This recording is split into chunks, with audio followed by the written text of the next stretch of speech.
Okay. ಇವಾಗ ನೀವು ಹೇಳಿದ್ರಿ ರಿಮೂವ್ ಮಾಡೋದು ಕೂಡ ಇಂಪಾರ್ಟೆಂಟು ಅಂತ. ಈ ಮೇಕಪ್‌ನ ತೆಗಿಬೇಕಾದ್ರೆ ಯಾವ ಕ್ರಮ ಗುಡ್ ಅಂತ ಅನ್ಸುತ್ತೆ ಡಾಕ್ಟರ್ ನಿಮ್ಮ ಪ್ರಕಾರ?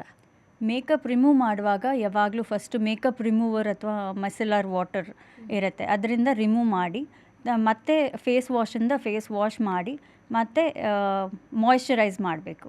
ಸೊ ಈ 3 ಸ್ಟೆಪ್ಸ್ನ ಮರೀದೆ ಮಾಡೋದು ತುಂಬ ಇಂಪಾರ್ಟೆಂಟ್. ಮೋಸ್ಟ್ ಕಾಮನ್ ಆಗಿ ತುಂಬ ಜನ ಏನು ಮಾಡ್ತಾರೆ ಅಂತ ಹೇಳಿದ್ರೆ ಮೇಕಪ್ ತೆಗಿಬೇಕಾದ್ರೆ ಆಯಿಲ್ನ ಯೂಸ್ ಮಾಡ್ತಾರೆ. ಇನ್ನು ಕೆಲವರು ಕ್ಲೆನ್ಸಿಂಗ್ ಮಿಲ್ಕ್ನ ಯೂಸ್ ಮಾಡ್ತಾರೆ. ಹಾಗೆಯೇ ಕೆಲವರು ವ್ಯಾಸ್ಲಿನ್ನ ಕೂಡ ಹಾಕಿ ಮೇಕಪ್‌ನ ರಿಮೂವ್ ಮಾಡೋರಿದ್ದಾರೆ. ಯಾವುದು ಒಳ್ಳೆಯದು ಡಾಕ್ಟರ್ ನಿಮ್ಮ ಪ್ರಕಾರ?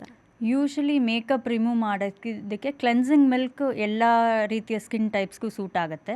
ಒಂದು ಆಯಿಲಿ ಸ್ಕಿನ್ ಇರೋರು ಆಯಿಲ್ ಬೇಸ್ಡ್ ಕ್ಲೆನ್ಸರ್ಸ್ ಅಥವಾ ಮೇಕಪ್ ರಿಮೂವರ್ಸ್ ಯೂಸ್ ಮಾಡಬಾರ್ದು, ಖಂಡಿತ ಅವಾಯ್ಡ್ ಮಾಡಬೇಕು. ಬೇರೆ ಕ್ಲೆನ್ಸಿಂಗ್ ಮಿಲ್ಕ್ ಎಲ್ಲರಿಗೂ ಸೂಟ್ ಆಗುತ್ತೆ. Most of the people cleansing milk suit ಆಗುತ್ತೆ. ವ್ಯಾಸ್ಲಿನ್ ಬಂದು ಲಿಪ್ ಮೇಕಪ್ ರಿಮೂವ್ ಮಾಡೋಕ್ಕೆ, ಐ ಮೇಕಪ್ ರಿಮೂವ್ ಮಾಡೋಕ್ಕೆ ಯೂಸ್ ಮಾಡ್ಬೋದು.